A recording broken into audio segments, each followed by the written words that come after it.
And I worked with a gentleman who was caring for his mother, but he was a guy in his 70s that was living with his mother. And he's like, I'm the only one. I have to take care of her.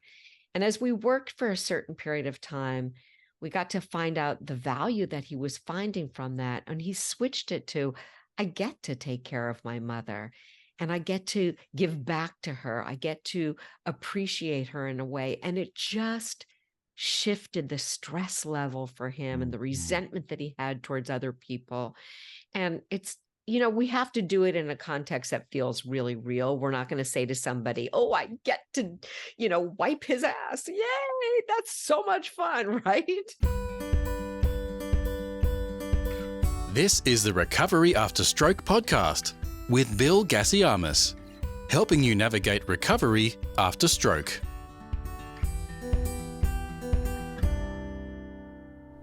Hello and welcome to episode 256 of the Recovery After Stroke podcast. Rejoining me on the podcast today is Tsgoyna Tanzman, who I first interviewed on episode 236, which was titled Some Much Needed Hope After Stroke, focusing on stroke survivors, whereas today's conversation is all about the journey of the caregiver. Siguna Tansman, welcome to the podcast again. Yeah, I'm so happy to be here. Me too. We had a lovely chat last time. Last time you were here, it was episode 236, I believe. And we spoke about a holistic approach to recovery. And we spoke about the stroke survivors. And I'll get it out of the way early. I bragged a little bit about how you're the real deal. You get it. You understand what stroke survivors are going through. And that's really rare to come across. Even somebody who is seasoned in their support of stroke recoveries, in the work that they do, because they've never had a stroke, thankfully.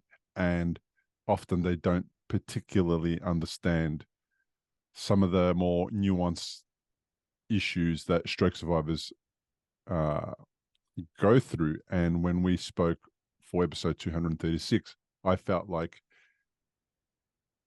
I labeled the podcast Some Much Needed Hope After Stroke. Yeah. And it's really important that we do provide hope after stroke.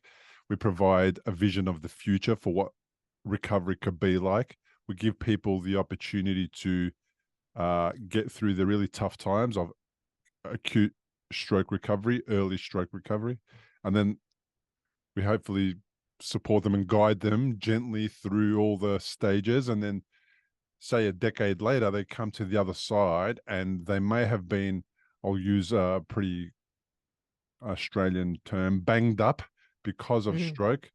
They might have had deficits that they have to deal with. They might have had vision issues. They might have, who knows what they've got to deal with, but still a decade later, life might have moved on and continued. And while this is Recovery After Stroke podcast and we talk about stroke survivors and their recovery, what we don't do enough of is talk about caregivers. Yes. And caregivers get the harder part of the deal in some scenarios, I believe, because they have to put their own life on hold and care for somebody without any skills, without any training, without any degree, without any certificate on how to do that. And at the same time, then they have to handle their own personal emotional state, their own needs.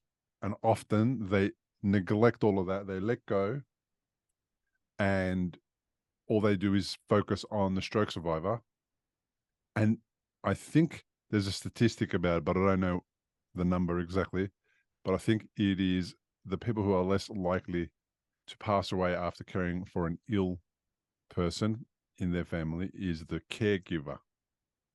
Yes, it's true. Yeah. And there's some pretty sobering statistics about that, right? 30% of caregivers die before their care person that they're caring for.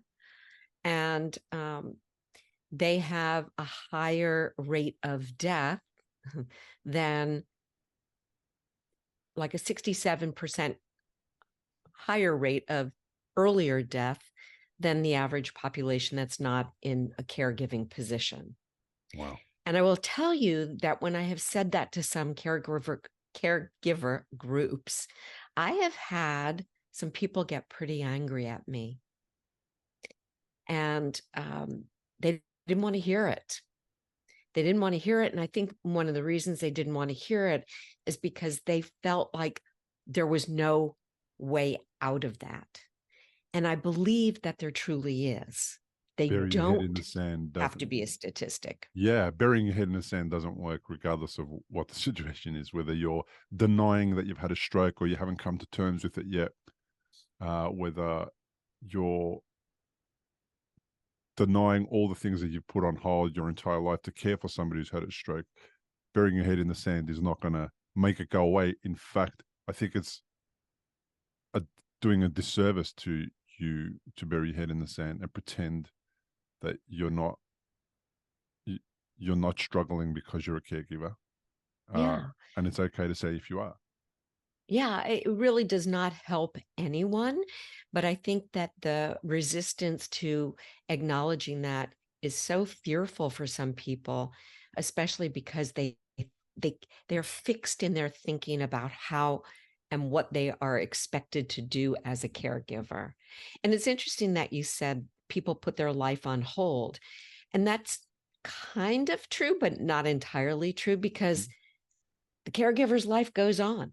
There are responsibilities. There are Mm, things that are building up and not getting done. mm, And all of that adds to an enormous level of stress. And I think that is one of the things that really becomes a challenge. And so when you say put their life on hold, you are meaning things like what caregivers do, which is not go to their dental appointments, not make their doctor appointments, don't get their hair cut, even simple things like that. yeah. Don't attend to any of those personal self-care things that And they would, their dreams and yeah, desires, perhaps. yeah. Their dreams and desires, that's way on. If they're not making it to a dental appointment when they've got a serious toothache, Mm, yeah, dreams and desires is way at the bottom of the list. Yeah. yeah. I noticed that. I noticed it in my mother-in-law, who had a long time caring for my father-in-law, and she went on an emotional roller coaster of feeling guilty to take time out for herself because of the demands of her husband's situation, and then also uh, feeling guilty because she was frustrated or angry at the situation or at him from time to time. Yeah. And she didn't have a lot of outlets. She didn't have a lot of ways to, uh, I suppose, to deal with the emotional roller coaster. And she was very committed to supporting and helping him, Hmm. but there was no one committed to supporting and helping her. And even if there was, I'm not sure that she would have accepted the help and support.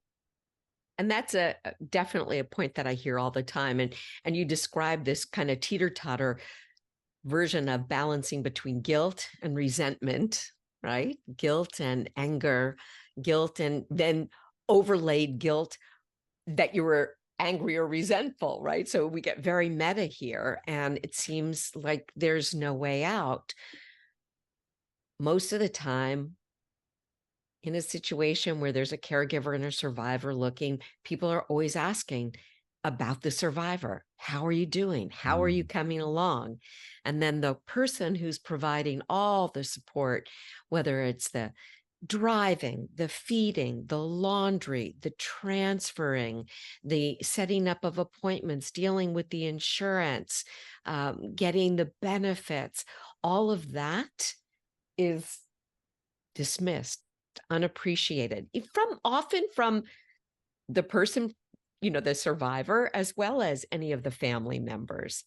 And, nobody is actually, I've heard caregivers say, nobody has ever said, how are you doing? How am I doing?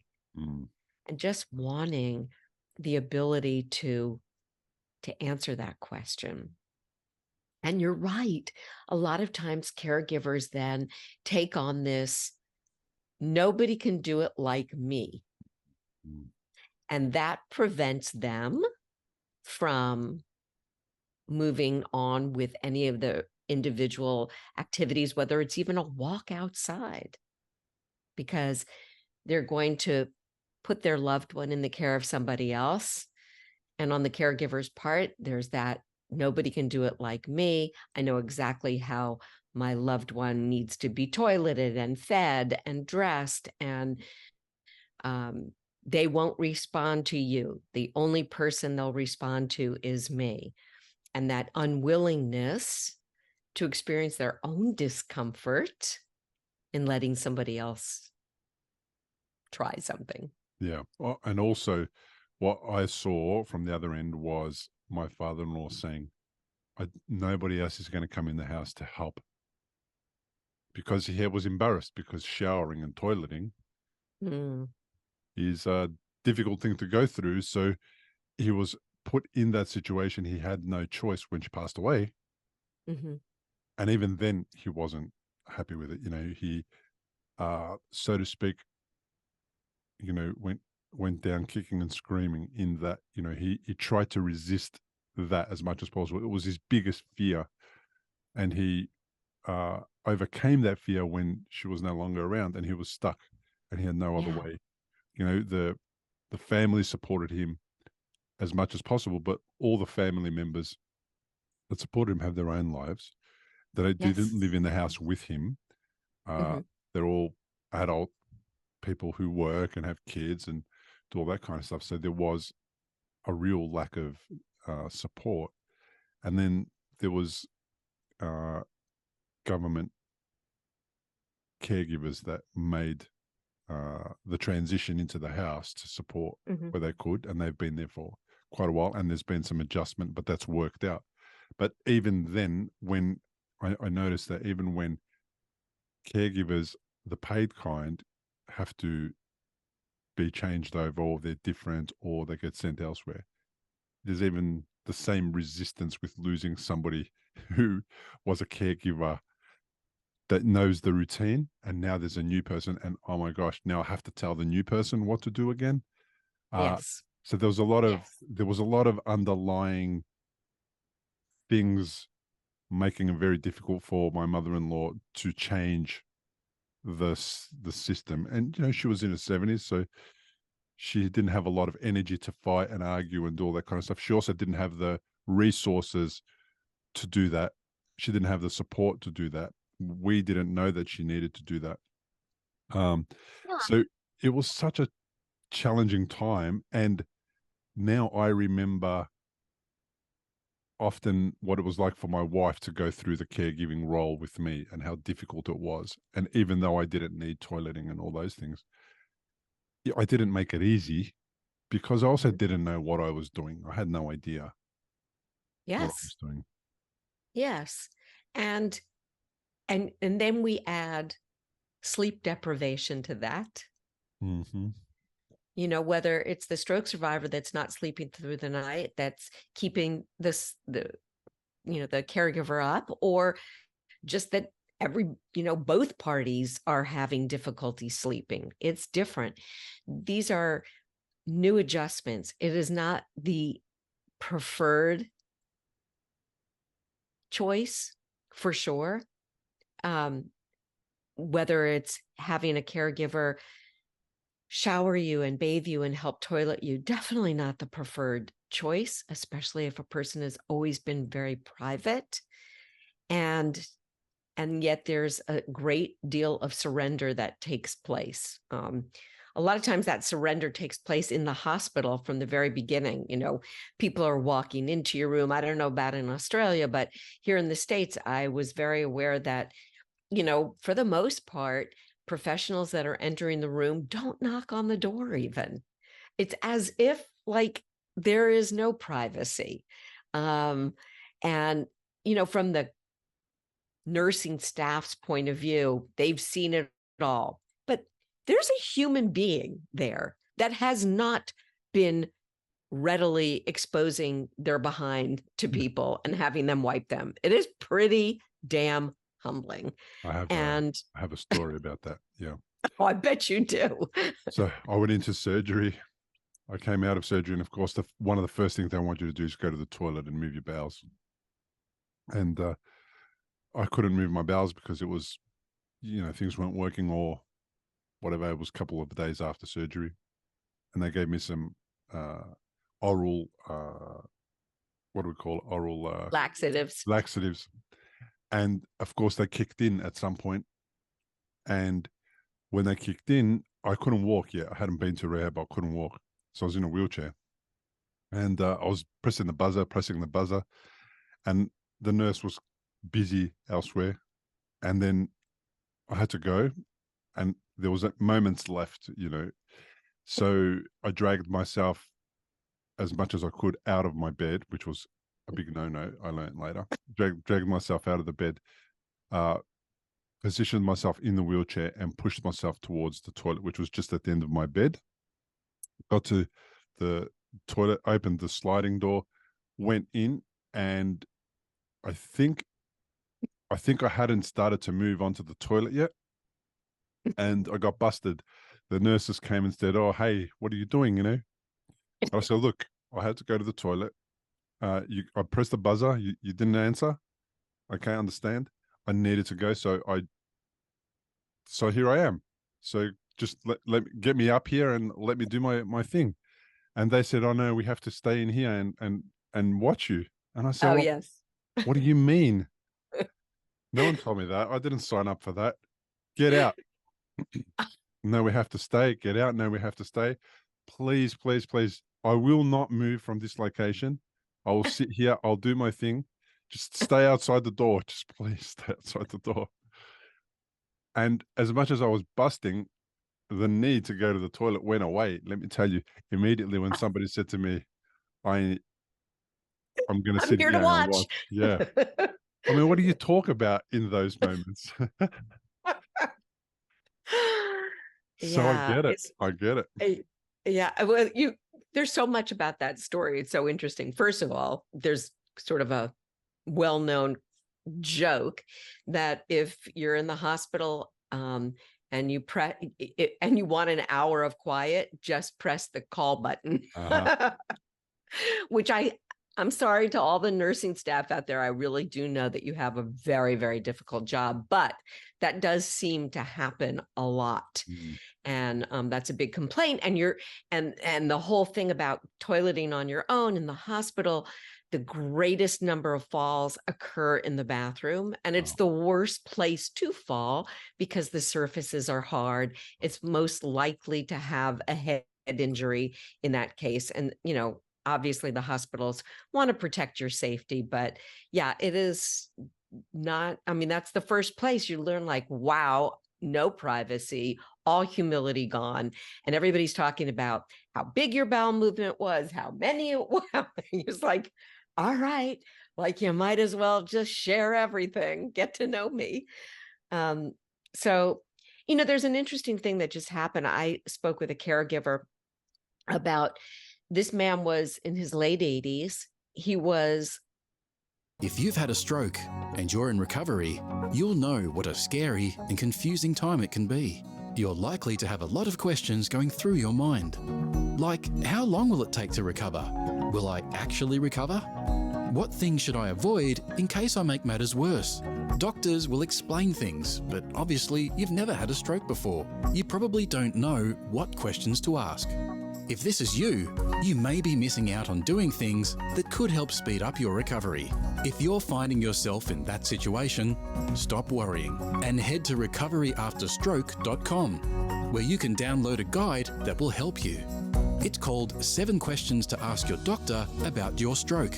These 7 questions are the ones Bill wished he'd asked when he was recovering from a stroke. They'll not only help you better understand your condition, they'll help you take a more active role in your recovery. Head to the website now, recoveryafterstroke.com, and download the guide. It's free. Mowing his own lawn, working up until the time of his stroke in his late 80s, but he had a massive stroke. Really, he had global aphasia, so he couldn't really speak at all. He was paralyzed on one side. It was a severe stroke that affected every modality of communication and function. And he had some wounds on his lower back from being in bed for a very long time. His wife was in her late 70s. She was the only one he would allow to help. But she would get in the shower with him, but he was a big man and slippery and resisted the shower, complained and fought and battled. And so when I started working with him, one of the first things I said was, okay, let's give up on the fighting about the shower. Let's not have him shower. Don't even bring it up for a while. And then in the absence of that contentiousness, family members started to get a little bit curious. And one of them said, well, maybe he would like it more if it was warmer, right? So they brought in a little heater. So when he first came into the bathroom, it was better. And then they realized they had an even smaller shower. And he liked the smallness, like the confining space. So it's so fascinating. It's like, what can we learn? Why is somebody so resistive? Can we take the time to really find out what the problem is, and can we make that better? But when those caregivers are in that contentious state, they get frustrated. It doesn't work for anybody. So that's just an example of that. But yeah, it's not the preferred thing to have somebody else shower you and toilet you.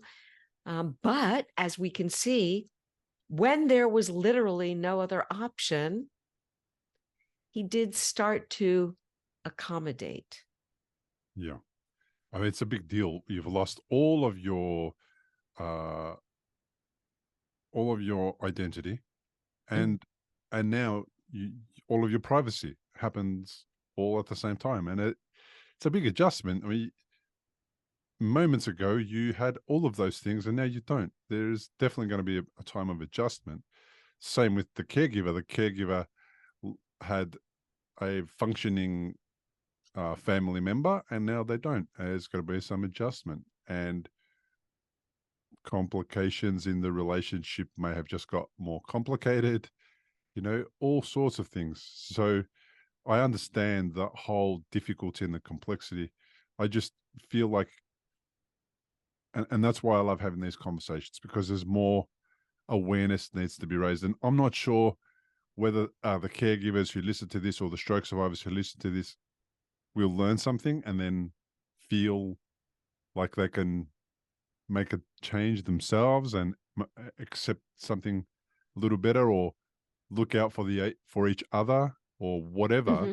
But maybe this type of conversation brings things into people's awarenesses that we weren't in our awareness before. Because in a difficult time like stroke, it's very possible that a lot of things that should be in our awareness hasn't even entered our Absolutely. space. And I think what happens is that you're in a crisis situation, and so you immediately go to the doing part without examining your thoughts or your feelings. And often you're fueling the doing part, whatever actions you are, from feelings of either resentment, feelings of guilt, feelings of fear, feelings of uncertainty. And none of those are really the optimal fuel for the long-term kind of thing. So one of the things that I decided to do after I wrote my book, Hope After Stroke for Caregivers and Survivors, which, by the way, when I was writing the book, some of the editorial criticism, so to speak, were like, well, who is it for? Is it for the caregiver or is it for the survivor? And I kept saying it's for both. Like you can't uncouple them. Even people that are survivors that don't have a partner that is living there, there's somebody that's involved in their care in the beginning. And it's like a dance, I said. In the beginning, the caregiver is taking on more of the role, but we really want that caregiver to turn back the keys to your life to that survivor in the best way possible, so that the survivor is making the decisions, calling the shots, asking the questions, being involved in his or her recovery, and really finding their way. So it's a little bit of a dance with one leading, but then switching that off, really. Ideally Ideally. switching it off. Ideally. But And I want to say something about that too, because caregivers, in their desire to help the person, may often thwart the recovery because they're putting the brakes on things that look to them dangerous or compromised, or that this survivor shouldn't be doing, their loved one shouldn't be doing. And it takes a lot of courage. I mean, it helps if that person, those people have ever raised small children, because those small children will, and that's not to diminish what the survivor is like, but those small children will venture out. They will try and climb on something. They will try and do something that scares the person, or when they get their driver's license for the first time, and it scares the parent in the same way it scares the caregiver. They have suffered trauma, by the way. The caregiver has seen the survivor with all the tubes coming out, with all the grim reports, with all the devastating thing. They have suffered their own trauma, and nobody deals with caregiver trauma. Nobody, because you just jump right in and start doing it. But going back to this other thing is that inadvertently, in an effort to protect a loved one, they may thwart the recovery by not allowing them to do, giving them extra time to transition or to speak and not speak for them. Yeah, it makes complete sense. Adult parents do that with their kids as well. I've certainly been the kind of parent who over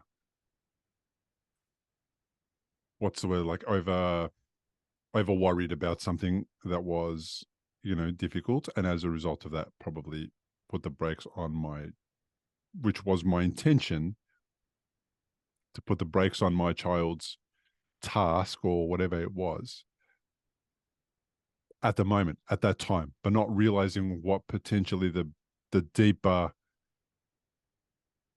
issue down the track might be if I continue to play the role of putting the brakes on one of the tasks that my child wanted to do, which was quote unquote dangerous in my eyes. And I see that with some of the people who I coach, with the dance between their caregiver and the stroke survivor, and sometimes the stroke survivor being unwilling to take on the next part of the journey and being comfortable to let the caregiver over service, if you like. Absolutely. And we call it, there's technically a name for that. It's called learned helplessness, learned dependence. Yeah. And we see that with dressing, with doing eating, with doing activities of daily living, that a person, we want to reestablish their independence and create that. But sometimes, for both reasons, right? It's hard for the survivor to do something, and They complain like, why aren't you helping me? And it's hard for the person to sit back and say, this is what help looks like right now, Yeah. letting you do this on your own, figuring it out. Yeah. The first book you wrote, Hope After Stroke, was the one that Mhm. we discussed on episode 236. And you said there was some feedback about who it's for.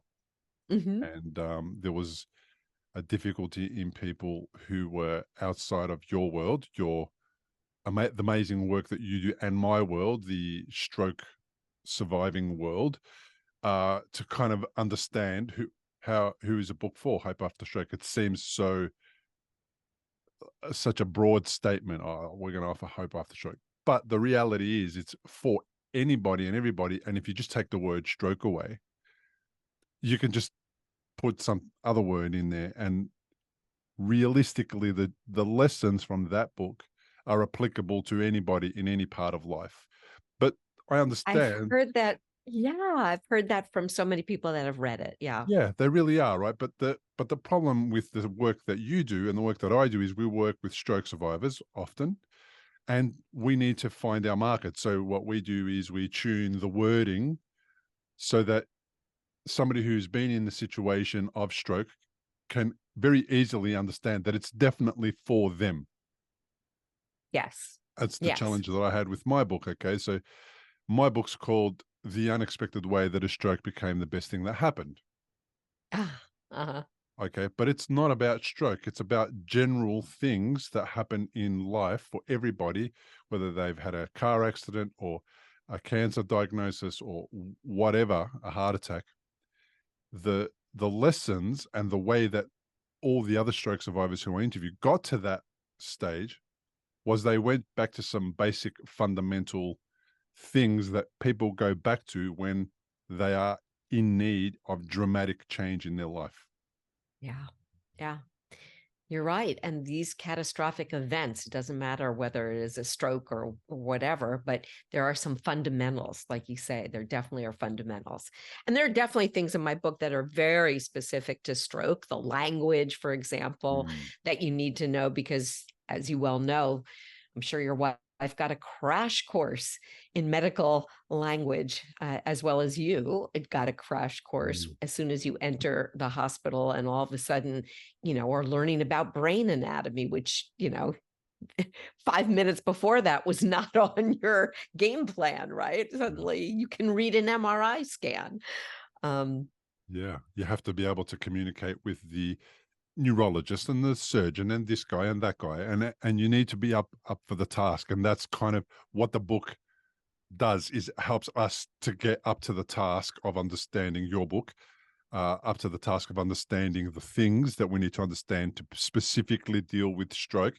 But if we just take out the anatomy of the head and we replace it with the anatomy of the heart and write heart attack instead of stroke, it's basically a book for everybody. But it's never going to be made like that. You can't build a book like that. That being said, uh, there was another book that came from this. There was another book that that Hope After Stroke spawned. And yes. which one is that? And what was the purpose of that? How does that fit into the picture?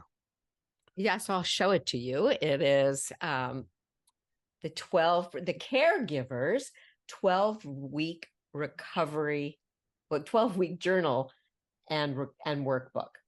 And the reason I wrote this is because I saw such a need for caregivers to have some kind of a grounding element. And I knew it had to be something quick, because they don't have time to sit there and read. It's Mm. not that kind of book. It's very experiential. I mean, it starts by saying the vast majority of it is a daily journal, which looks kind of like this. And it asks questions like, well, I love this because it works both ways for both the caregiver and the survivor in a certain way. It starts with the day, the date, the month, and the year as a basic orientation. Because what also happens in recovery is people will say, I'm not making progress, right? Because they're now 3 months down the line, but they forget what those first 2 months were like. Mm. So this is a kind of a historical record, right? But it's also, we start with orientation. And let me, I mean, I think one of the dumbest questions that patients are asked when they're in the hospital, patients, what day is it? Because who cares? Like, basically, I mean, every day is the same when you're in the hospital. I think it's like the dumbest question to look at orientation. But once you're out of the hospital, there is some regularity, there is value to knowing what day it is. And the did I take my meds is asking the caregiver, did I take my meds? Did I take my vitamins? Did I check my vitals? If, very often that caregiver may also have a medical condition. So we want to know, did I take care of me first? I say to caregivers, if you're about to go on this journey, do you think you need to put fuel in your vehicle? Right? And the fuel that you're putting in your vehicle is really taking care of yourself. And so that first question I ask is, how do I feel? And you just get to circle a number. How do I feel? 10 is great. And a 1 is not very good. How is my energy? That's even different than how do I feel? And then I love this question. So I love to give, analogies.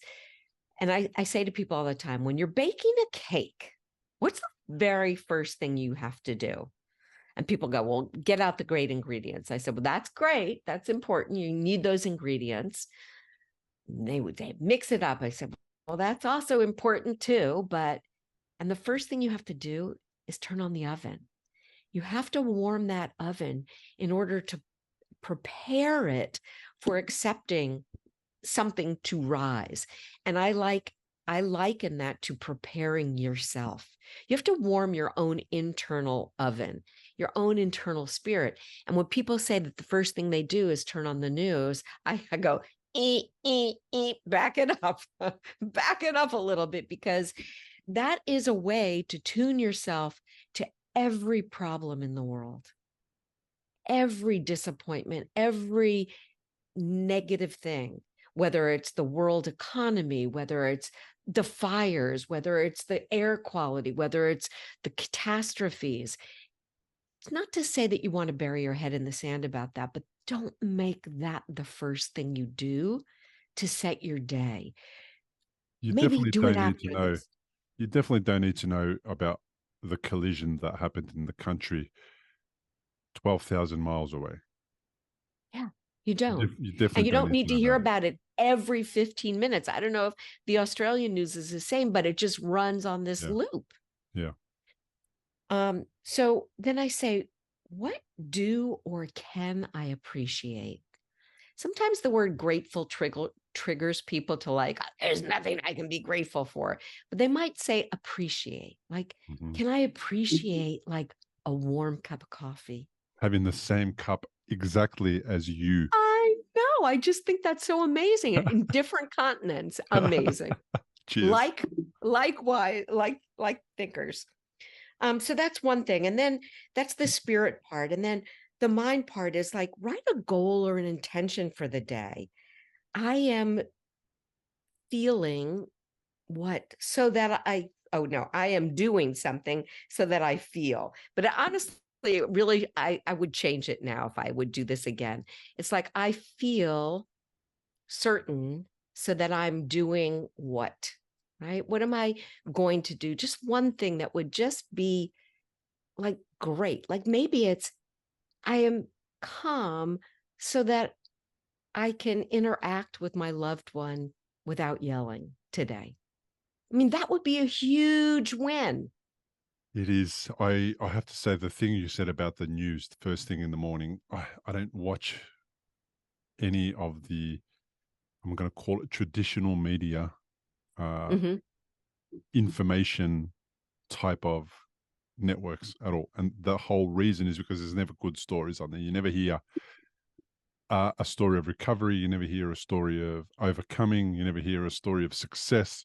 You hear about the guy who failed, the person who died, the person who was ripped off, or something like that. And it's a really difficult thing for me to have to do, is to deal with the negative emotional states that causes me while I've, for example, had a bad night's sleep because my left side was hurting and I couldn't sleep.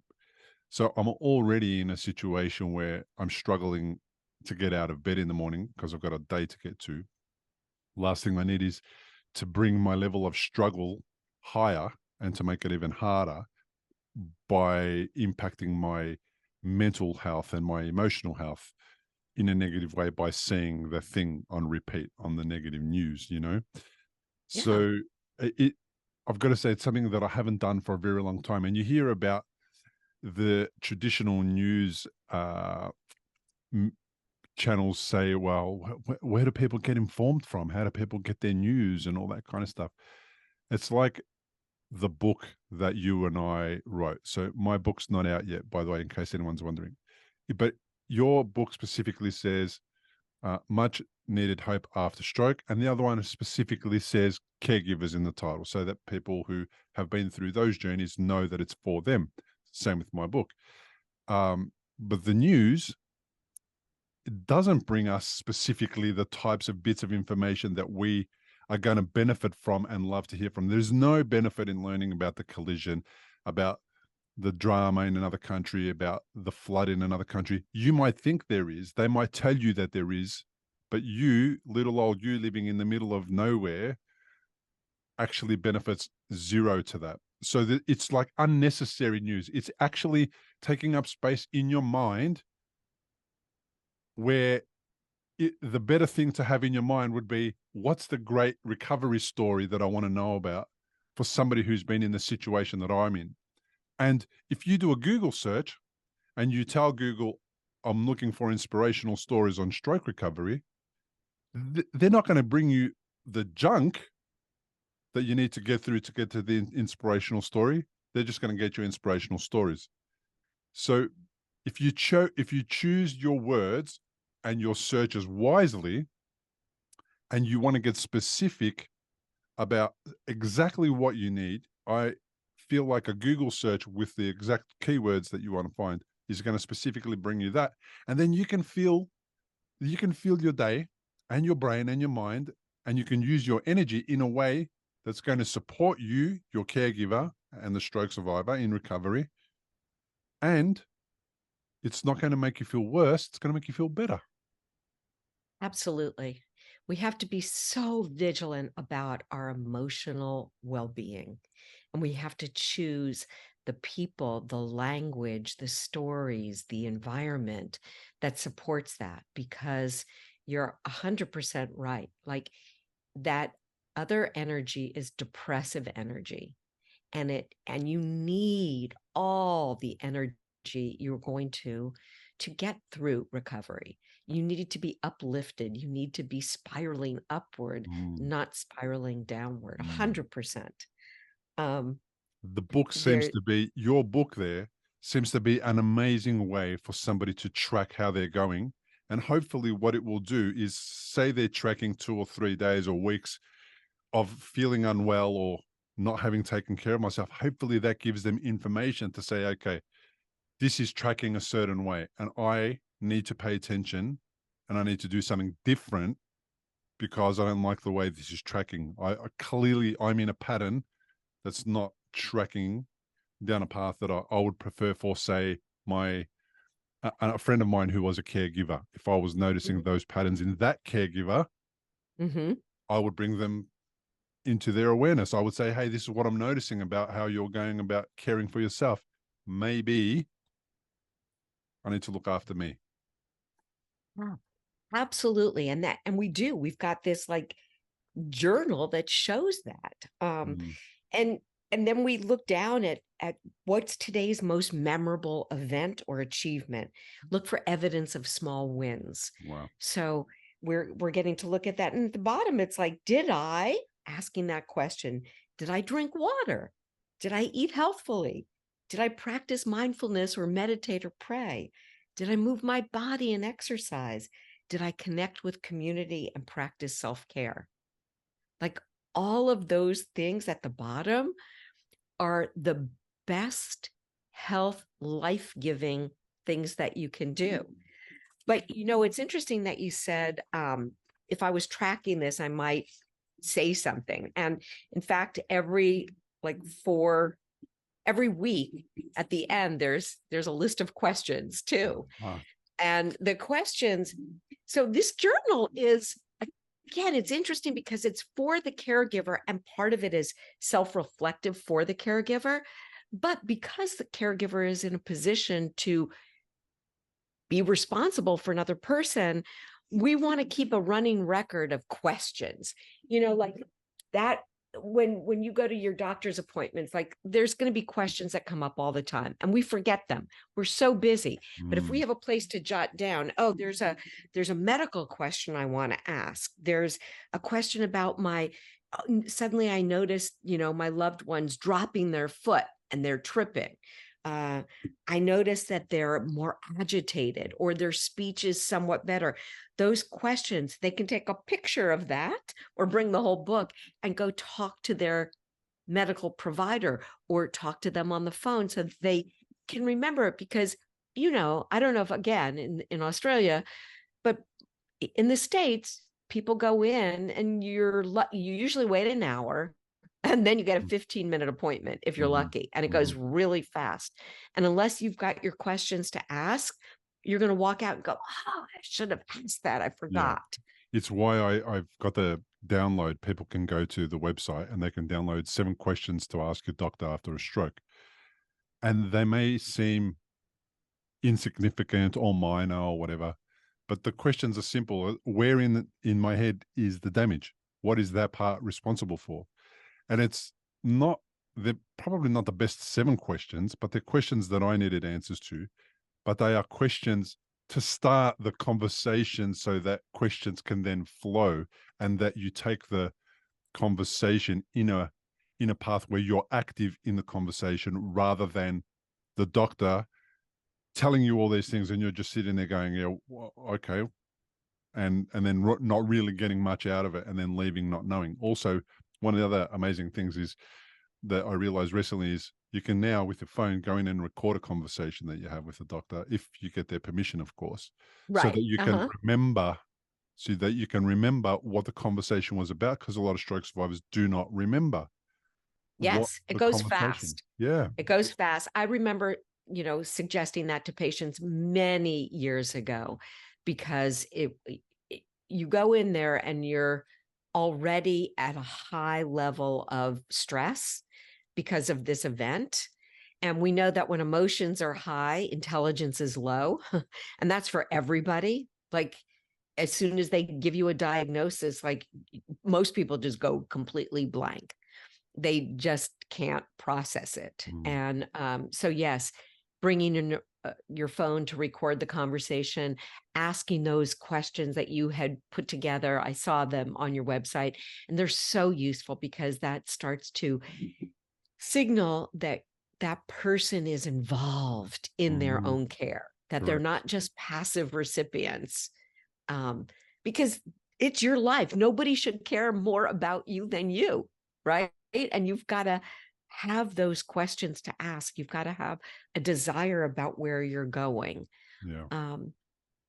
And so there are other little things inside the book that are just, helpful for the caregivers, like inspirational things like you're a human being, not a human doing.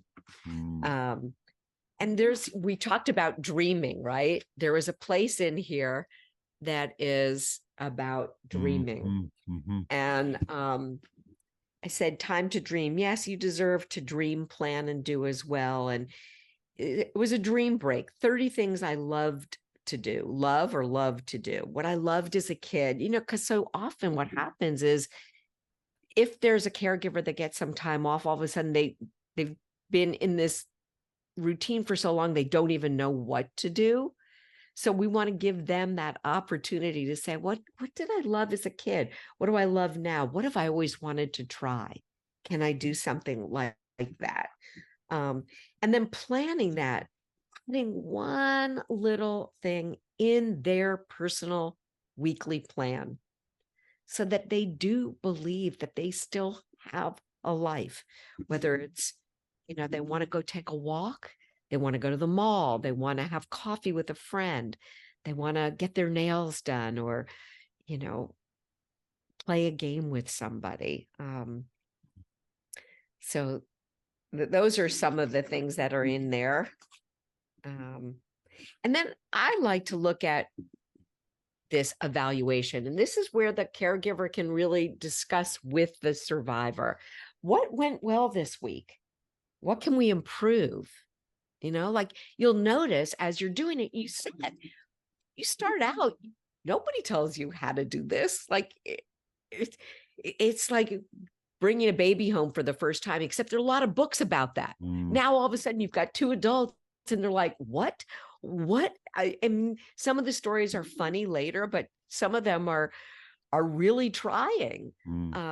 So you're always asking, like, what went well this week, what could we improve, when, who, how, or what can we do to make things better next week. So, like, one small thing, and it gives us a direction, just one little thing, not everything, one little thing.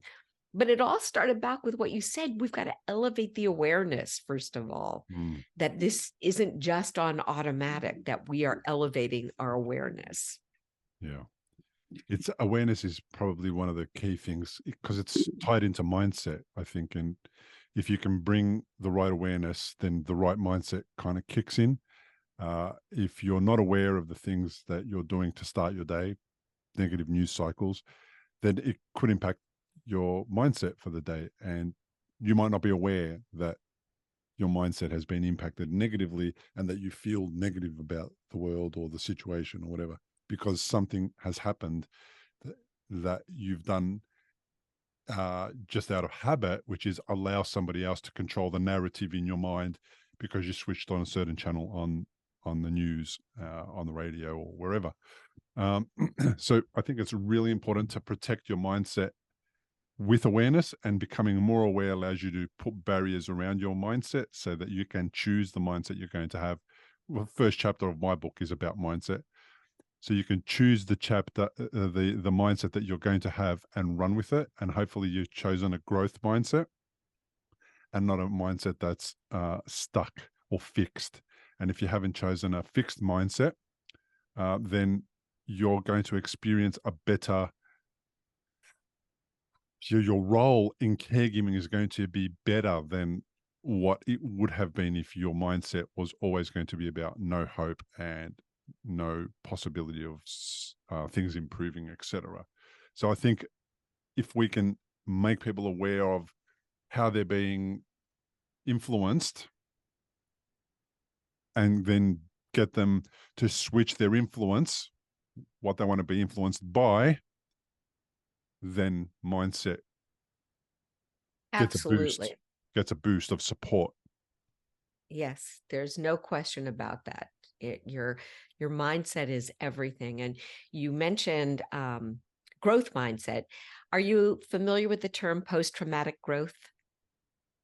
Oh my gosh. Well, I spoke about that literally 2 weeks ago. And I am familiar with the words because that's what I've experienced. And there is a lot of research on post-traumatic growth now.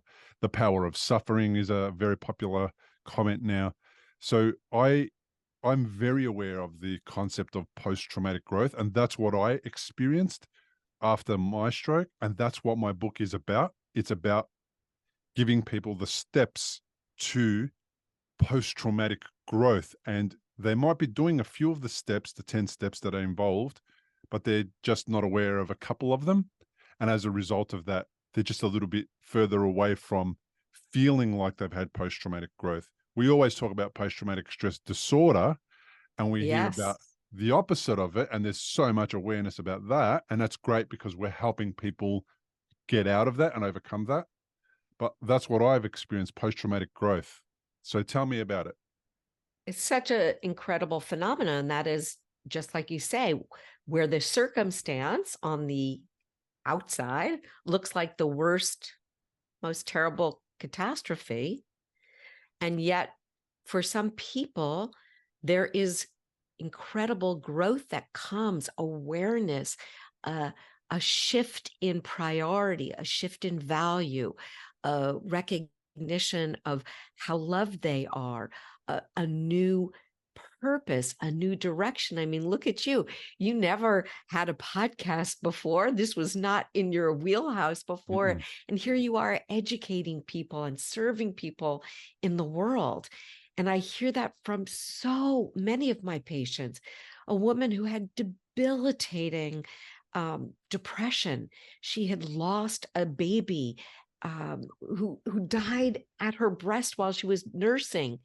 And she went into a paralyzing depression for years, had a stroke, and she isolated herself.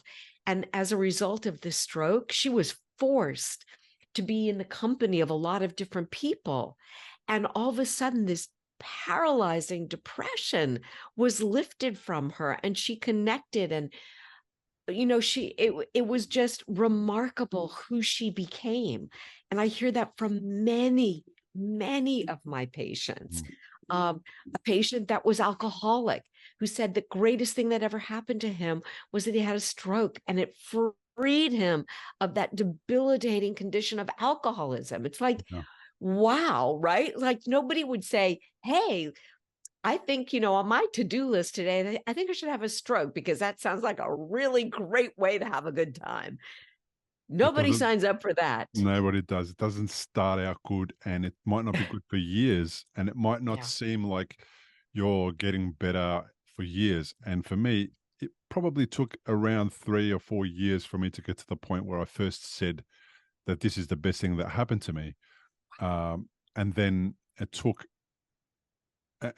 2 years to research the book, and then another 2 years to write it. So the whole journey to really deeply dive into that expression and to embody that and to identify as that, it took 6 years to get there, to fully get there. So when I reflect back, day one, and it says it in I think the first chapter in my book, day one was not the day that I realized stroke's the best thing that happened to me.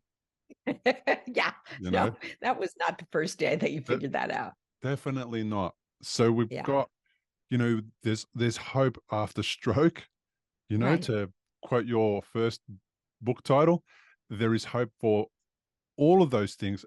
And what's beautiful about it is it's not just for the stroke survivor. This stroke's the best thing that happened to the person who I'm caring for. Mhm.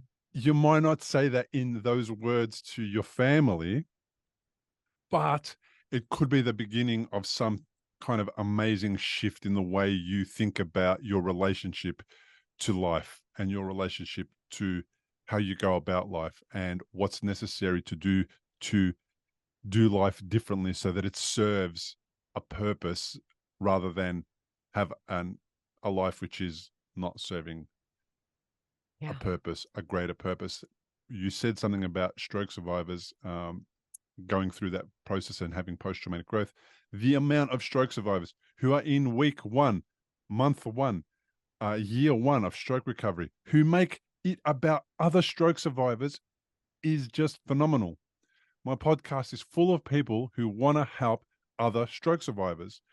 And that's Yes. one of the things, one of the chapters in the book specifically talks about doing something for somebody else and how that makes a massive difference in their life. So as a caregiver, you can potentially, if you allow yourself some personal development work, if you allow yourself some curiosity around what can I learn from this or what good can come of this, it might not end in a good outcome for the patient, but there may be something good that comes out of the experience that you all went through together. And it's really important for caregivers not to separate themselves. It's easy for you to say because you went through this dramatic thing and then you had a aha moment or whatever. Well, as a caregiver, you can have the same dramatic moment with somebody else's illness.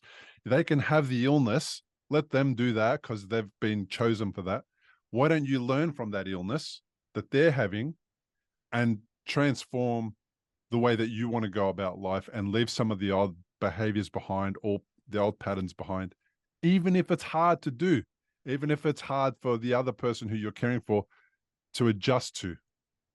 It might just Yes. be what everybody needs is to go where the pain is and deal with the pain and focus on the pain so that you can put it behind you and decrease its power and then move on in less pain, because where the pain is where the work is. Absolutely. And you brought a great word to it too, which is curiosity. Yeah. It's like, what can I learn from this? What can I know about this? How can I process this? Who am I becoming because of this? Who do I want to become because of this? Those are really powerful questions to ask. I think I want to say something about language too. I think you had mentioned it at the beginning. The language that we use, it doesn't just describe our reality. It really creates our reality. I worked with Tony Robbins, coaching with him, and he did this. He's dealt with millions of people worldwide for decades, and he came to understand that most people have, 5 emotions that they deal with on a regular basis: anger, frustration, depression, a couple of those kinds of things. And part of it has to do with the language that they use. He said, you really don't just describe your reality. So, like, for example, if you say to somebody, you're wrong, or if you say to somebody, you're mistaken, you're wrong, you're a liar. Now, I didn't change my voice in any of those, but you can tell, like, by the time we get to you're a liar, that's a very different feeling tone than you're mistaken. And when we use our language to describe our reality, we can turn up the volume on our negative feelings. We can turn up the volume on our positive feelings or our neutral feelings. Even something as, I have to take care of my loved one, versus I get to, I want to, I must, I need to. All of those have very different things, right? And I worked with a gentleman who was caring for his mother. She didn't have a stroke, she had dementia. But he was a guy in his 70s that was living with his mother. And he's like, I'm the only one, I have to take care of her.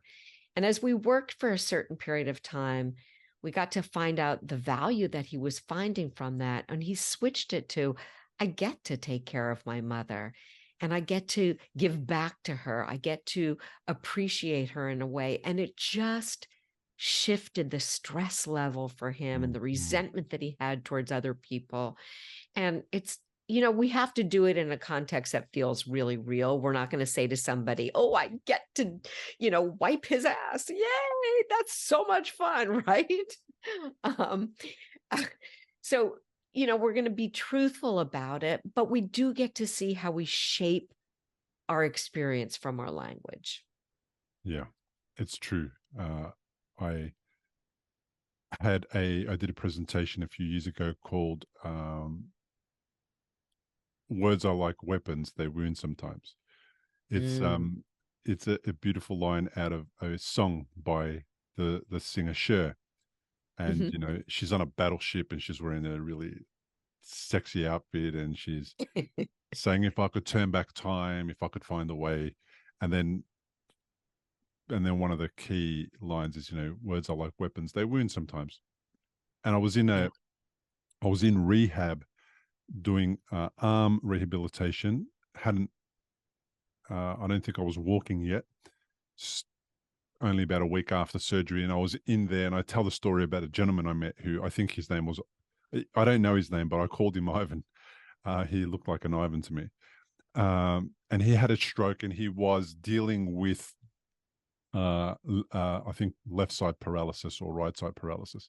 One of the parts of one side of his body was not working. So he was hemiplegic. And he was in rehab, and we were doing hand rehab. And his job was to pick up a empty toilet roll, which was stood up, and to move it with his affected hand to the other side of his body and let it go and make sure it didn't fall over. but he was calling his hand a bastard in that process. Now, I was a coach. I was a life coach before I had all of these dramas in 2012. And when he was going through that process, come on, you bastard, move, he was saying that to his hand and he wasn't getting the result. Now, I was sitting on the opposite side of him. I could see what he was going through, the frustration. And I had my hand in a bucket of rice trying to find the pen, trying to find the marble, trying to find, the paper clip, all that kind of stuff. Right. An over sensory kind of box, it was called, or something like that, a sensory box or something. And I just said to him, I said, if your hand moved and it did what you wanted it to do, what would it be? And he said, it'd be my friend. I said, okay, do me a favor, pretend that it's already done what you want it to do and see what happens, and call it, instead of a bastard, call it your friend. So he did that, and he just looked at it and goes, come on, friend, move. Within literally, I don't know if you can measure it in a second or not, because it was less than that. He picked it up. He picked up that toilet roll after having tried and failed for many, many times, and he put it on the other side and stood it up and let it go. So immediately, now everyone went nuts. A lot of people noticed that some of the therapists missed it because there was a few of us on the table, so they might have missed it. But he noticed the difference in the way that he was speaking to his hand and the result that it got just by changing one word, and the amazing dramatic difference that it got. And that's it. He was wrapped. And then I've never known what happened to him after that, because after a month I was out of there and I'm not sure what happened to him. But I hope that he took that home with him and used that to help him walk. 100%. I just love that. And I've said that also with my patients, when sometimes the physical therapists are saying like up with the good and down with the bad. It's like, when we think something is bad, we want to reject it. When we call it a bastard, we want to reject it. We are disconnected from it. We're already disconnected. We want to integrate. We want it to notice it. We want to get curious about it. That there's an acronym, SAS, the stroke affected side, right? So I say, like, that's my sassy side, right? We have quote handicap placards here. I call them the VIP pass. It's like, get your VIP pass. We're getting some good parking, Yes. It's like all of these things are small but perceptual changes in how we feel about it. We are either integrating or disconnecting. We are embracing or rejecting. And I think I love that you did that with him and that he saw that immediate thing. And I just, it's so profound, profound. The smallest change, you made no effort whatsoever to make the change. The result was, you can't even measure it. I mean, it's immeasurable, the result. And what that did for his self-esteem, what it did for the way that he felt about hope in his recovery, what that did for, his arm movement, what it did for his family, what it did for everybody. And I'm hoping that the other stroke survivors around us also noticed, and perhaps they changed something. But then the lesson from that, I've been able to retell that story elsewhere to people who came to hear me speak. And that was an amazing experience as well, being able to go, hey, this is the smallest thing that happened in an entire month, and it got the biggest result. Beautiful. I love that. Being able to share it with as many people to flip the way that they think about something. Yeah. And it's applicable to caregivers, right? It's not just applicable to stroke caregivers, heart attack caregivers, cancer caregivers, stroke survivors, every person on the planet it's applicable to. And that's the thing about our books. They are written for everybody, but with a title so that our audience can find it and easily use it. When is your book coming out? Probably September, second week of September, something like that. Yeah, it's with the editors now. So we're putting the final touches on it. So Fantastic. it's It's really, very really, exciting. it's a great thing. And it's what you said, it's the guy before stroke didn't write books and get podcasts and do that stuff. He didn't do that. He did other things that were designed by somebody else for me to be doing. They were a Yeah. process and a way of life that wasn't designed by me, that I was just going ahead and doing and thought it was what I needed to do and thought that that was all that I was capable of, Yeah. you know. And I tell you, writing a book really shows you who you are. Uh, Such a there difficult were task. some challenges with that, right? I It certainly is experienced them. Yeah. one of the Yeah. hardest things I've ever done. It is such a difficult task. Oh my gosh. I just could not believe how difficult it was and how mentally, physically, emotionally challenging that it was going to be. It was just like learning how to walk again. But this thing, I couldn't not do it. That's the thing. Like, it was so hard Mm, to not do. It was the only thing on my mind. When I wow. wasn't doing it, it was just driving me insane. I need to be doing this more. Wow. And why aren't I doing it? And of course, there were lots of reasons, energy levels. There was uh, creative blanks about how do I go about putting this into words.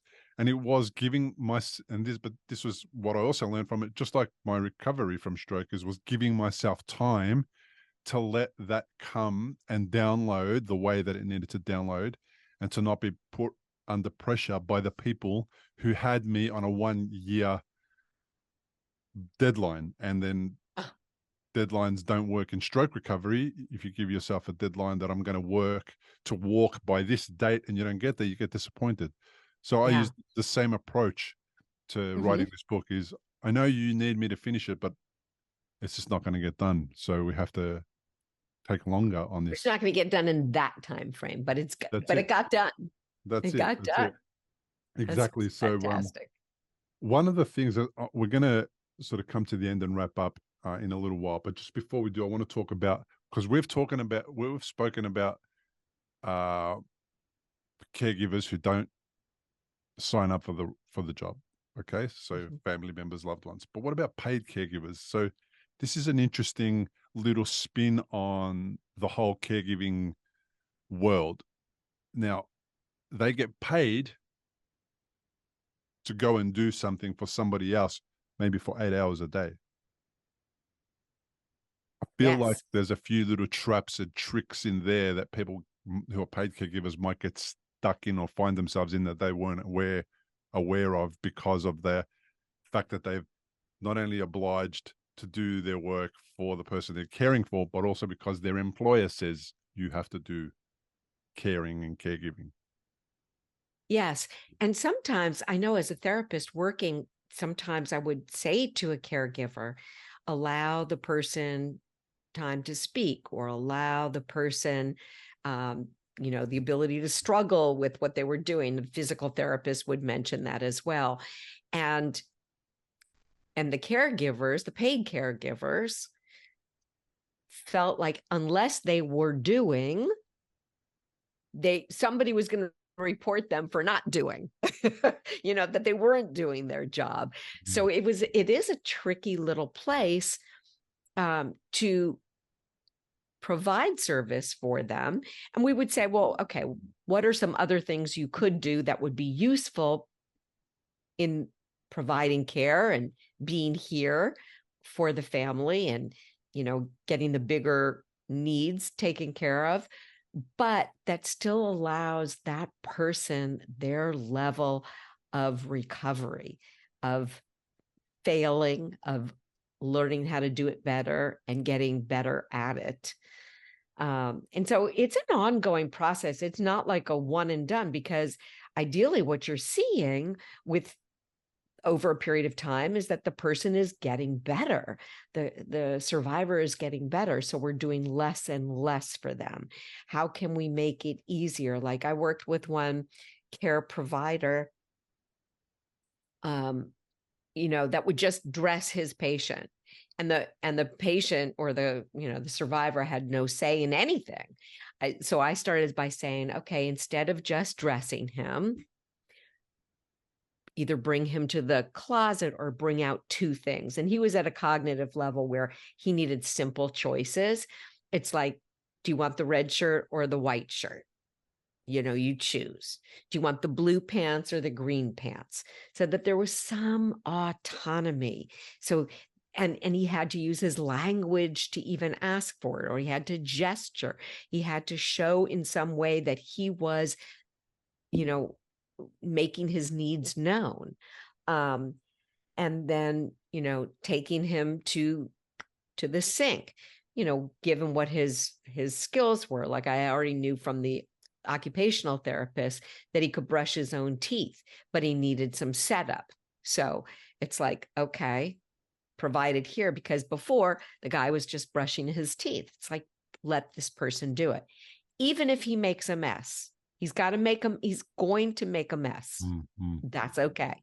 He's going to make a mess, and he's going to refine it the more he does it. But if he doesn't ever do it, he'll never get better at it. And that's that learned dependency, making a decision about his food. Do you want soup or a sandwich? Whether he's pointing to a picture, he's pointing to the thing, he's saying what it is that he wants. Any of those are, yes, it takes longer. There's no question about it. It takes longer.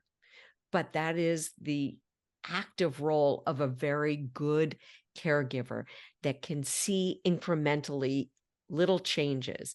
And the discussion needs to be upgraded all the time as to what the roles and responsibilities are.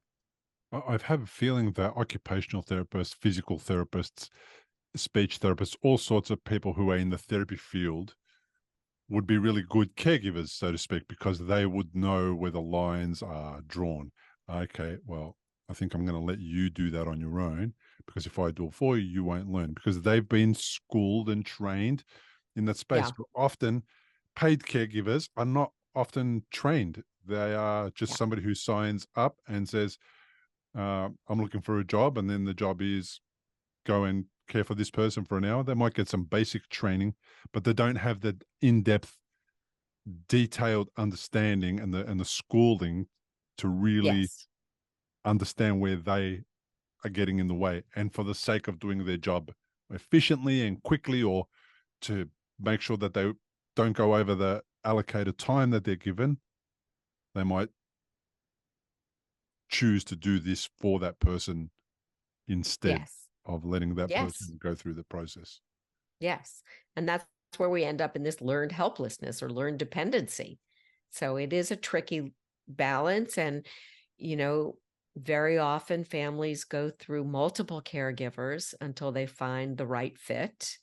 And I do support people with that. It's not easy. It's not easy finding the right sort of energetic levels and understanding in the same way. And, so that is a process that one learns about.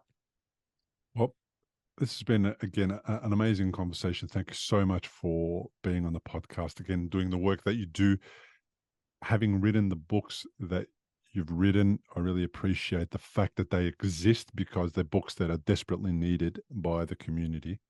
Thank you. We're going to make sure that the links to those books are all available on the show notes. Just before we go, though, tell me where people can find out more about you and where they can get your books. Yeah, so my books are on Amazon and wherever books are sold. They're through Barnes and Nobles, but I know that they're sold in Australia. I see people buy them in Australia. So that's the easiest way to get the books. You can reach me by hope-stroke.com. That's my website. Also, my first name, which is always a little weird because it takes a while to buy a vowel, but it's Tsgoyna.com.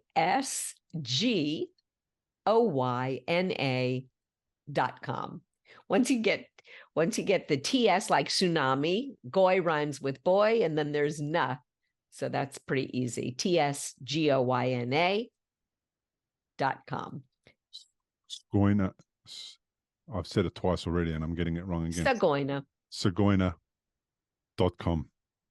Yep. Tsgoyna.com or hope-stroke.com. Yeah, either way, those are the best ways to reach me. And then I do have one other book which is out, which is called Just Decide, Uh-huh. Fail-Proof Strategies to Up-Level Your Life, Career, and Relationships. But this is the basis of everything. I mean, it's for caregivers, it's for anybody. It's really about understanding that our thoughts create our feelings, which direct our actions and get our results. And you know that it's not the circumstance, it's not the stroke that creates a terrible life, right? It's the thought, this has ruined my life, that creates that same stroke that you've had. You know, when in the early stages you were thinking, you know, I don't know if I can do this. And now your thoughts are, this was the greatest gift that happened to me. And when you're thinking that thought, how do you feel? Yeah. The difference, I think, okay, so how that worked for me, because you just picked up on something. You said the thoughts create the feelings that take action, that create the action. If you started with the feeling, what would you like the feeling to be? So if you Mhm. started the inquiry at your heart, that would Yes, then guide the head to have different thoughts, and 100%. then that would create different actions. Yes, Okay, yes. so usually it's we give the head the job of doing everything and coming up with all the solutions and all that kind of stuff, and we bypass the heart and the emotional side of this whole thing. We go through the negative emotional, but we don't look at the positive emotional journey that can come of it. And what's good about this, the question, what's good about this, is not asking your head for the answer, it's asking your heart for the answer. And what can I learn from this is asking your heart from the answer. Your head might have the curiosity, but if your curiosity or your question starts with a heart-based desire, what would I like to get out of this? Yeah. What would I like to learn about this? What would I love to uh, how would I like to grow from this? Then that's going to give the head guidance as to what thinking to do, what the appropriate level of thinking is. And then once the appropriate level of thinking is done, then the legs take action to lead you down that path, and you start noticing things about that version of the thinking. Such a great way to direct your brain from your heart based, Yeah. from like the desire of where you want to go. Because when you ask a quality question like that, you get a quality answer. Your brain starts to search for quality answers. Indeed. When you ask the question like, why is life so hard? Well, you can find a lot of reasons for that, but Correct. is that the result that you want? Or what am I learning from this? How am I gaining from this? How Yeah. will this enable me to grow and make difference? Yeah, Yeah. beautiful questions. Yeah. Uh, thank you so much for being on the podcast. Oh my gosh, it's such a pleasure. I know we could talk for hours, couldn't we, with our same coffee cups? Yes. And we probably will on another episode soon. Sounds great. Thank you again so much. And I look forward to following the work that you do. I do too. I can't wait till your book comes out. Good luck to you. And thanks so much for having me. Thank you for joining us on today's episode. To learn more about my guests, including links to their social media and other pages, and to download a full transcript of the entire interview, please go to recoveryafterstroke.com/episodes. If you would like to support this podcast, the best way to do it is to leave the show a 5-star review and a few words about what the show means to you on iTunes and Spotify. If you are watching on YouTube, comment below the video, like this episode, and to get notifications of future episodes, subscribe to the show on the platform of your choice. If you are a stroke survivor with a story to share about your experience, come and join me on the show. The interviews are not scripted. You do not have to plan for them. All you need to do to qualify is be a stroke survivor, or care for someone who is a stroke survivor, or you're one of the fabulous people that help stroke survivors. Go to recoveryafterstroke.com/contact, fill out the form, and as soon as I receive your request, I will respond with more details on how you can choose a time that works for you and me to meet over Zoom. Thanks again for being here and listening. I really appreciate you. See you on the next episode. Importantly, we present many podcasts designed to give you an insight and understanding into the experiences of other individuals. Opinions and treatment protocols discussed during any podcast are the individual's own experience, and we do not necessarily share the same opinion, nor do we recommend any treatment protocol discussed. All content on this website and any linked blog, podcast, or video material controlled this website or content is created and produced for informational purposes only and is largely based on the personal experience of Bill Gassiamas. The content is intended to complement your medical treatment and support healing. It is not intended to be a substitute for professional medical advice and should not be relied on as health advice. The information is general and may not be suitable for your personal injuries, circumstances, or health objectives. Do not use our content as a standalone resource to diagnose, treat, cure, or prevent any disease for therapeutic purposes or as a substitute for the advice of a health professional. Never delay seeking advice or disregard the advice of a medical professional, your doctor, or your rehabilitation